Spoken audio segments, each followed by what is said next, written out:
When FBI Special Agent Sarah Chen flashed her badge at the woman who'd been terrorizing her neighborhood for years, she had no idea she was about to uncover the largest HOA embezzlement scheme in federal history. The morning sun cast long shadows across Willowbrook Estates as Special Agent Sarah Chen pulled into her driveway after a grueling 3-week undercover operation. All she wanted was a hot shower and 12 hours of uninterrupted sleep. What she found instead was a bright orange violation notice plastered to her front door, the third one this month. Lawn maintenance violation, Sarah read aloud, her jaw tightening. Grass exceeds HOA regulation height of 2.5 inches. She glanced at her perfectly manicured lawn, maintained by the landscaping service she'd hired specifically to avoid these confrontations. The grass couldn't have been more than 2 inches tall. Margaret Thornfield, the self-appointed HOA enforcement queen, lived 3 houses down in the largest home on the block. At 62, she ruled Willowbrook Estates with an iron fist wrapped in a velvet glove of neighborhood concern.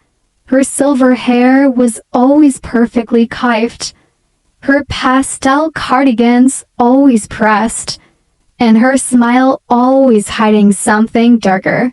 Sarah had endured 18 months of Margaret's harassment, late-night knocks about suspicious activities when Sarah returned from assignments, complaints about her unmarked government vehicle ruining the neighborhood aesthetic, fines for everything from leaving her trash can out 15 minutes past pickup to having her porch light on after 11 p.m. But this morning was different. This morning, Sarah had reached her breaking point. She marched down the sidewalk to Margaret's house, the violation notice crumpled in her fist. Before she could knock, the door swung open. "Oh, Sarah," Margaret said, her voice dripping with false sweetness. "I see you got my little note. This harassment ends now," Sarah said, holding up the notice. "My lawn is regulation height. You know it, I know it, and whoever you're paying to back up these bogus violations knows it." Margaret's smile faltered for just a moment. "I don't know what you're implying, but as HOA president, I have a duty to maintain our community standards." "Community standards?" Sarah laughed bitterly. "You filed 47 violations against me in 18 months. My neighbors with identical lawns and identical houses, 0 violations. This isn't about standards, Margaret. This is personal. Perhaps if you were more cooperative with neighborhood initiatives, you'd find the HOA more accommodating." The threat was barely veiled. Sarah had refused to contribute to Margaret's special assessments, additional fees beyond the monthly HOA dues that seemed to fund nothing but Margaret's increasingly luxurious lifestyle. "I'm done," Sarah said. "I'm selling the house and moving out of this HOA nightmare." Margaret's eyes hardened.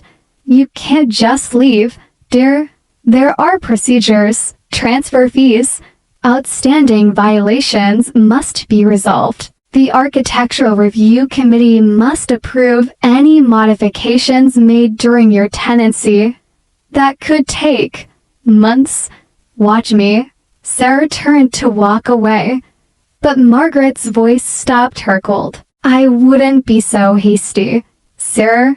The HOA has been conducting its own investigation into some of your activities.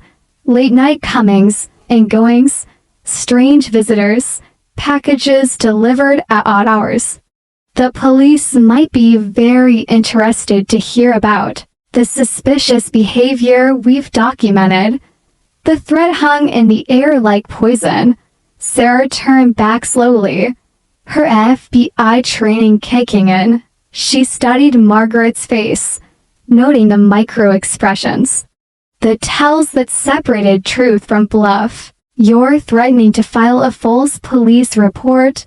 "I'm simply saying that good neighbors look out for each other." "Bad neighbors?" Margaret shrugged. "Well, they find themselves under increased scrutiny."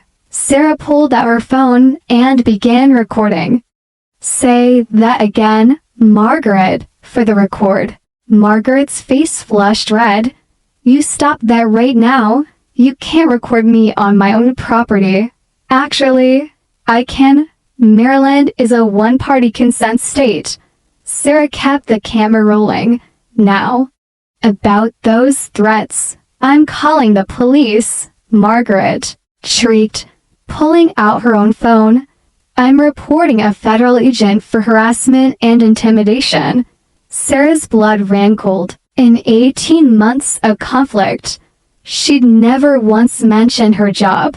She'd been careful, using cover stories about working in government consulting. But Margaret knew, somehow. Margaret knew exactly who she was. 911. "Yes, I need police at 1247 Maple Drive. I'm being harassed and threatened by a federal agent who's attempting to intimidate me into dropping legitimate HOA violations." As Margaret spoke to the dispatcher, Sarah's mind raced. How did Margaret know about her FBI employment? Who else had she told? And what other information did she have? 20 minutes later, two patrol officers arrived. Officer Martinez looked embarrassed as he approached Sarah's porch where she waited with her badge and credentials ready. "Ma'am, we got a complaint about harassment." "I have to ask, are you Special Agent Sarah Chen with the FBI?" "I am," Officer Martinez sighed. "Look, Agent Chen, I know this is probably BS, but we have to file a report. The complainant is alleging you threatened her with federal prosecution over an HOA dispute." Sarah handed him her phone with. "The recording's still queued up, officer. I think you need to hear this." As Martinez listened to Margaret's threats and admission of targeting Sarah specifically, his expression grew darker. When the recording ended, he looked up at Sarah with new understanding. "Agent Chen, I think you might want to consider that your cover's been blown. Someone's been digging into your background, and they're using it against you." That night, Sarah sat in her kitchen staring at 18 months' worth of HOA violations, each one strategically designed to make her life miserable. But now she saw them differently. They weren't random harassment. They were systematic, organized, and backed by information that should have been classified. Her secure FBI laptop hummed to life as she began running background checks, financial records, and association searches on Margaret Thornfield and the Willowbrook Estates HOA board. What she found would change everything. The numbers on Sarah's screen didn't lie, but they told a story so outrageous she had to run them 3 times to believe it. Over the past 4 years, Willowbrook Estates HOA had collected $2.3 million in dues and special assessments from its 127 homeowners. The community's actual expenses, landscaping, snow removal, basic maintenance, totaled less than $400,000. Where had the other $1.9 million gone? Sarah scrolled through financial reports, her FBI training making connections that would have escaped civilian scrutiny. Margaret Thornfield's personal accounts showed deposits that perfectly matched the timing and amounts of HOA special assessments. Her mortgage had been paid off 2 years early. She'd purchased a new Lexus, taken 3 European vacations, and somehow afforded a kitchen renovation that cost more than most people's annual salaries. But the embezzlement was just the beginning. Agent Chen, her supervisor's voice crackled through the secure phone line at 6 a.m. "I got your message. Run this by me again, sir. I believe I've uncovered a systematic identity theft and extortion operation disguised as HOA enforcement. Margaret Thornfield has been conducting illegal background checks on residents, using the information to target specific individuals for harassment and financial extortion." Sarah pulled up another file. She's been paying a private investigator named Derek Mullins to dig up personal information on homeowners, tax records, employment history, family details, even medical information. Anyone who refuses to pay her inflated special assessments gets targeted with escalating harassment until they either pay up or sell their homes at below market prices. And your evidence: financial records showing payments to Mullins' pie firm totaling $89,000 over 2 years. Email correspondence I recovered from the HOA's server detailing which residents to investigate and how to pressure them. And sir, there's more. Sarah's voice grew grim. I found communications between Thornfield and individuals at 3 different government agencies.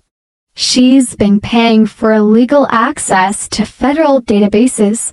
That's how she knew about my FBI employment. The silence on the other end of the line stretched for a long moment. Agent Chen, you realize what you're alleging? Yes, sir. Conspiracy, wire fraud, identity theft, bribery of federal officials, and violation of the Privacy Act. This isn't just an HOA power trip.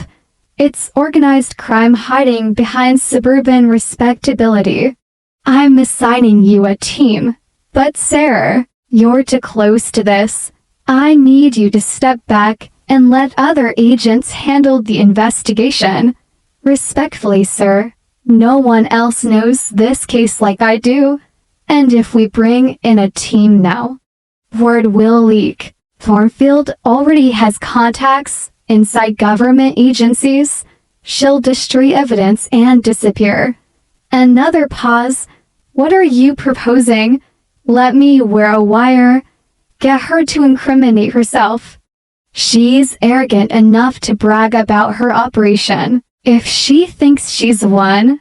3 days later, Sarah stood on Margaret's doorstep with an envelope containing a cashier's check for $15.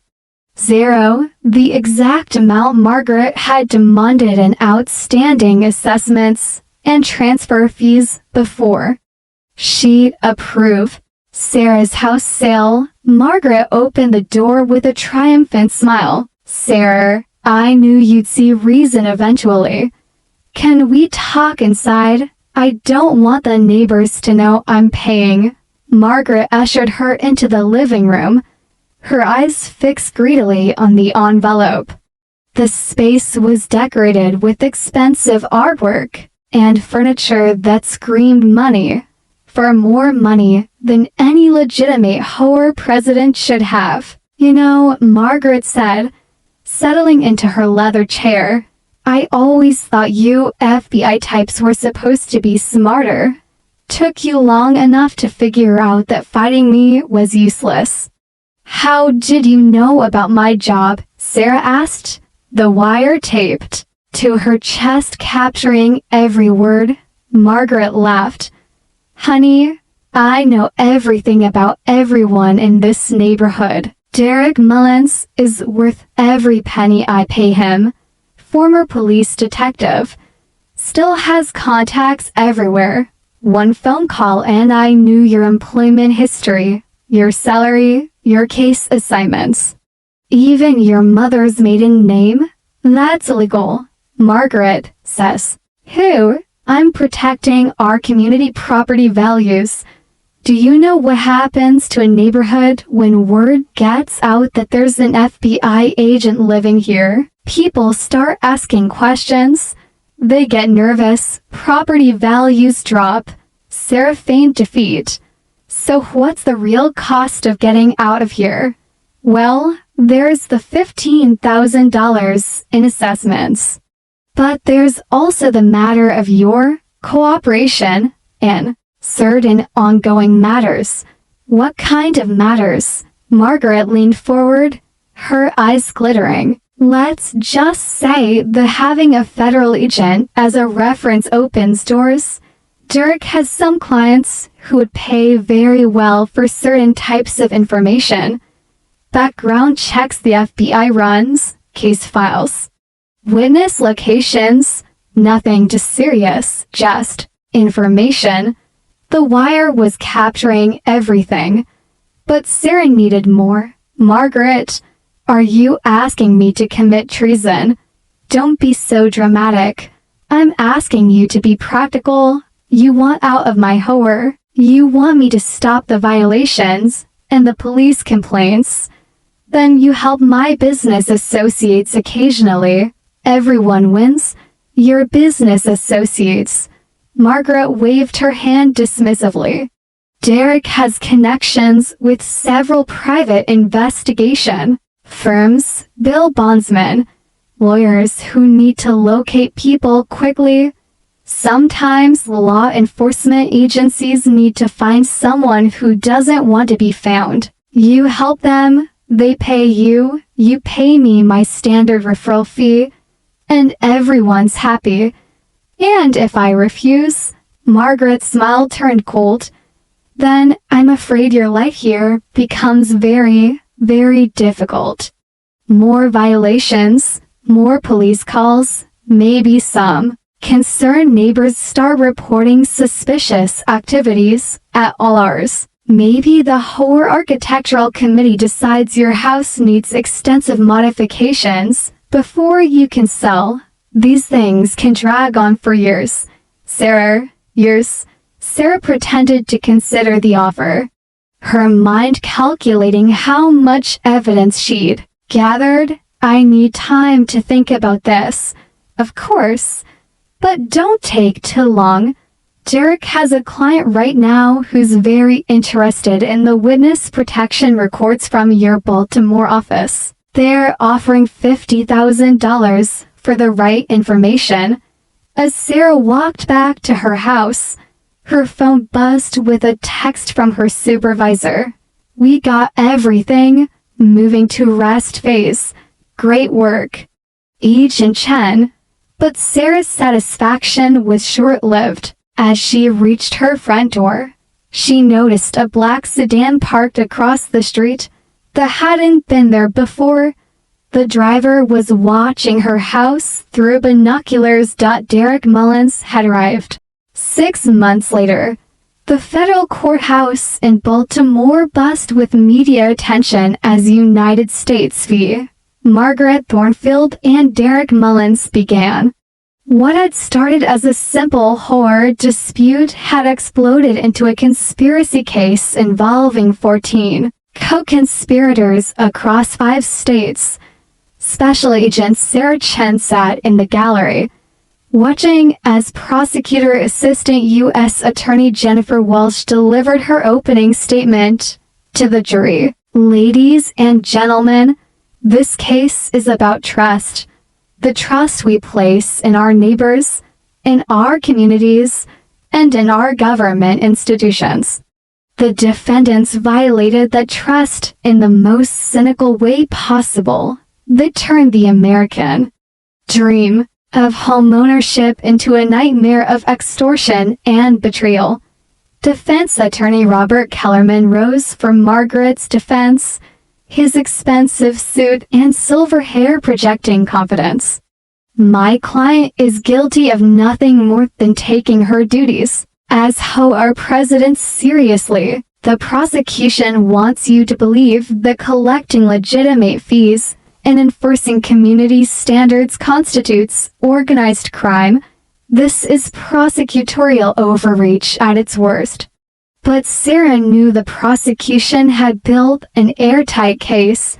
Over 6 months of investigation, they'd uncovered the full scope of the conspiracy. Margaret hadn't just been embezzling from Willowbrook Estates.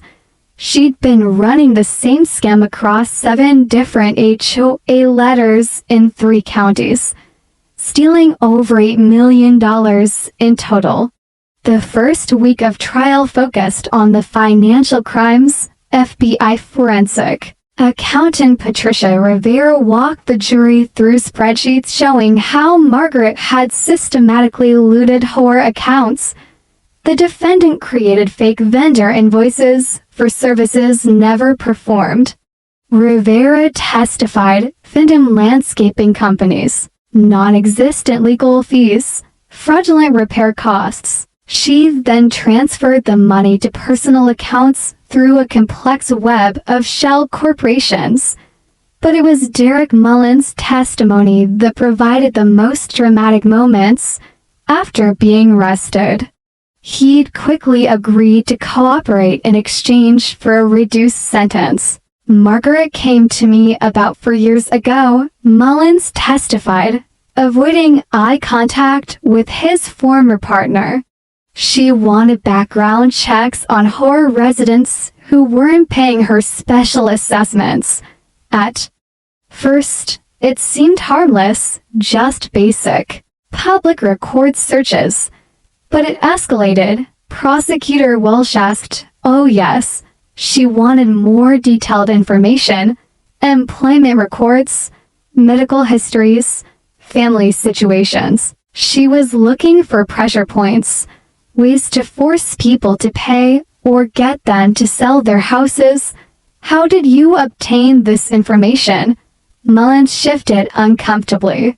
I had contacts from my police days, people in various agencies who would run searches for cash, Social Security Administration, IRS, FBI databases, even medical records. The courtroom gasped as Mullins detailed the extent of the conspiracy. Government employees in 12 different agencies have been taking bribes to provide confidential information. Margaret was paying $500 to $2,000 per search, depending on the level of information. Over 4 years, I facilitated payments totaling $340,000 to corrupt government workers. Defense attorney Kellerman's cross-examination was brutal, but ineffective. Mr. Mullins, isn't it true that you're testifying against my client only to save yourself from a life sentence? Yes, but everything I'm saying is backed up by documentation. Phone records, emails, financial transactions. I kept detailed records of everything because you're a professional criminal, aren't you? I was. Now I'm trying to make it right. The prosecution's star witness was Sarah herself. As she took the stand, she locked eyes with Margaret for the first time since the arrest. The former HOA president looked smaller somehow, her imperious confidence replaced by barely contained rage. Agent Chen, Prosecutor Welsh began, please tell the jury about your first contact with the defendant. Sarah recounted 18 months of systematic harassment, each violation notice and threat designed to wear her down. But it was the recording from their final confrontation that electrified the courtroom. Margaret's voice filled the courtroom. Derek has some clients who would pay very well for certain types of information. Background checks the FBI runs, case files, witness locations. Several jurors visibly recoiled as they heard Margaret's casual discussion of selling federal secrets. Defense attorney Kellerman tried to minimize the damage. Agent Chen, isn't it true that you entrapped my client? You presented yourself as willing to engage in criminal activity. I presented myself as someone being extorted who was considering giving into that extortion. The defendant made it clear that selling federal information was already part of her business model. But you were recording her without her knowledge, yes, as part of an authorized federal investigation into ongoing crimes. The most dramatic moment came when Prosecutor Walsh played the complete recording of Sarah's wire. The courtroom listened in stunned silence as Margaret detailed her entire operation: the bribes, the extortion, the network of corrupt officials, and her plans to expand into other communities. This whole suburban neighborhood thing is just the beginning. Margaret's voice boomed through the speakers. Derek and I have identified 43 HOA letters across the Mid-Atlantic region. Same demographic, same property values, same potential for profit. We could be pulling in $20 million a year within 5 years. But the prosecution saved their biggest surprise for last. On the final day of testimony, they called a witness who made Margaret's face go white with shock. The prosecution calls Director of Financial Crimes Division, Internal Revenue Service, Michael Brennan. Brennan, a severe-looking man in his 50s, approached the witness stand with a thick folder of documents. Director Brennan, Walsh said, did your agency conduct an independent investigation of the defendant's tax filings? We did, based on information provided by the FBI. We audited Margaret Thornfield's returns for the past 7 years. What did you find? She failed to report approximately $3.2 million in income from her illegal activities. The total tax evasion amounts to $147,000, plus penalties and interest. Margaret's attorney objected frantically.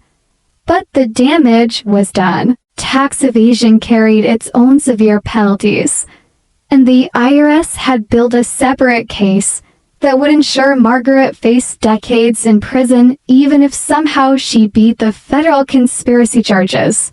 As the government rested its case, Sarah watched Margaret's face cycle through emotions, rage, fear, and finally, a cold calculation that made Sarah's blood run cold. During the lunch recess, Sarah's phone buzzed with an urgent text from her supervisor. Courthouse security reports Margaret's husband withdrew $2.8 million from offshore accounts this morning. He may be preparing to flee. The final twist was coming, and it would shake the case to its foundation.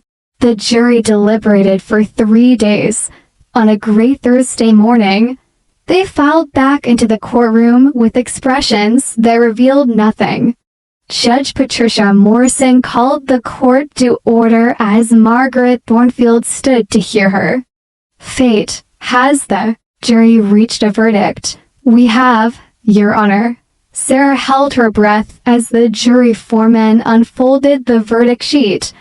On the charge of conspiracy to commit wire fraud, we find the defendant guilty. On the charge of conspiracy to commit identity theft, we find the defendant guilty. On the charge of bribery of federal officials, we find the defendant guilty. On the charge of money laundering, we find the defendant guilty. The litany continued. Guilty on all 17 counts. Margaret's legs buckled, and she had to grip the defense table to remain standing. Derek Mullins, who had already pleaded guilty, showed no emotion as his former partner's world collapsed. Judge Morrison scheduled sentencing for 6 weeks later. But she had harsh words for the defendant, Mrs. Thornfield. In 30 years on the bench, I have rarely seen such a systematic abuse of trust and exploitation of one's community. You turn neighborhood governance into organized crime. As Margaret was led away in handcuffs, Sarah felt a mixture of satisfaction and exhaustion. Justice had been served, but the case had consumed nearly 2 years of her life. But the story wasn't over. 3 weeks after the verdict, Sarah received an urgent call from Prosecutor Walsh. "Sarah, we need to meet. There's been a development in the Thornfield case." They met at a coffee shop near the courthouse. Walsh's expression grim. Margaret's husband Richard disappeared 2 days after the verdict. He emptied the remaining accounts and vanished. But that's not the biggest problem. Walsh slid a folder across the table. Richard Thornfield isn't just a suburban husband who got caught up in his wife's crimes. His real name is Richard Kozlov, and he's been under investigation by the FBI's Counterintelligence Division for the past 3 years. Sarah's blood ran cold as she opened the file. The man she'd known as Margaret's quiet, unassuming husband was actually a Russian intelligence operative who had been using Margaret's network to gather information on federal agents and witnesses. The HOA scam was perfect cover. Walsh continued. He got access to law enforcement personnel, their families, their financial situations, their vulnerabilities. He's been feeding information back to Moscow for years. So Margaret wasn't the mastermind. She was, but not in the way we thought. Richard guided her toward targeting specific residents, FBI agents, federal prosecutors, D officers, anyone with access to sensitive information. The financial crimes were real, but they were also intelligence-gathering operations. Sarah stared at surveillance photos of Richard Kozlov meeting with known Russian operatives. How many agents were compromised? We're still assessing the damage. At least 47 federal employees had their personal information sold through Margaret's network. Some of that intelligence made it to Moscow.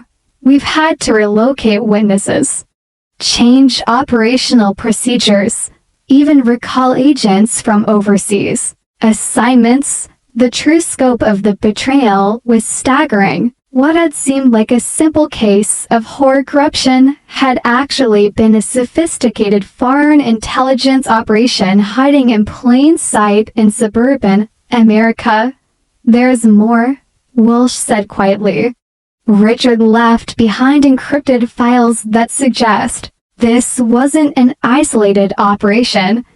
There may be similar husband-and-wife teams running HOA scams in communities near military bases, federal facilities, and intelligence agencies across the country. Sarah felt sick.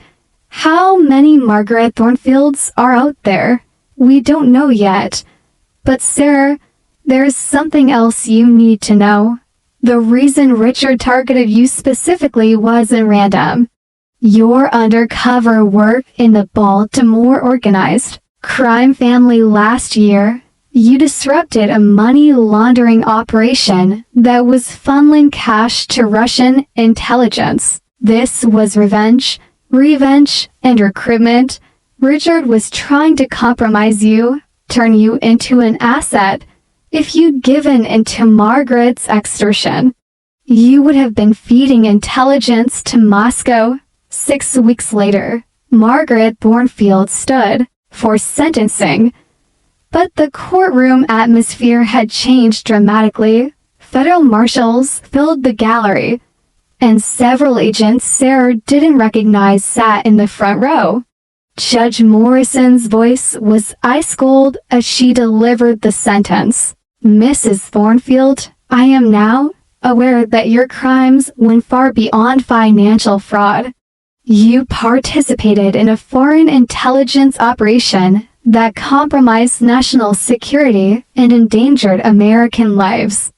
Margaret's face was stone as the judge continued. I sentence you to 45 years in federal prison without possibility of parole. You will also forfeit all assets obtained through your criminal activities. As Margaret was led away, she stopped and turned back to look directly at Sarah. For just a moment, her mask slipped, and Sarah saw something that chilled her to the bone. Not defeat, but satisfaction. Even in handcuffs, Margaret Thornfield believed she had won. Later that evening, Sarah sat in her empty house. She'd finally sold it and moved to a secure building downtown. Reading the final case files, Richard Kozlov remained at large, likely hidden somewhere in Eastern Europe. The FBI had identified 6 other similar operations across the country, all targeting communities near sensitive government facilities. Her secure phone rang. Agent Chen, this is Deputy Director Patterson. I wanted to personally thank you for your work on the Thornfield case.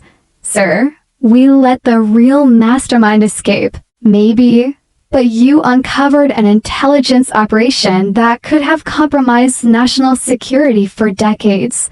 Because of your work, we've identified vulnerabilities in our personnel security procedures and begun implementing new protections. Sarah looked out her window at the city lights, thinking about the dozens of families whose lives have been destroyed by Margaret's greed and Richard's espionage. What happens now? Now we hunt them down. All of them. And Sarah, when we do find Richard Kozlov, I want you leading the team that brings him in. As Sarah hung up the phone, she allowed herself a small smile. Margaret Thornfield was spending the rest of her life in prison, and Sarah had helped uncover a spy ring that threatened national security. But in the back of her mind, she knew this wasn't over. Somewhere out there, Richard Kozlov was building a new identity, finding a new community to infiltrate, and planning his next operation. The Suburban spy game was far from finished. But this time, Sarah would be ready for him. A man with graying hair and kind eyes introduces himself to his new neighbors at a pristine HOA community in Virginia, just 20 miles from CIA headquarters. Hi, I'm Robert Kellerman, he says with a warm smile. My wife and I just moved here from Ohio. I'm looking forward to getting involved in the community. The neighbors welcome him warmly, having no idea that Robert Kellerman was Richard Kozlov's lawyer and his next partner, a conspiracy that would make Margaret Thornfield's operation look like a practice run.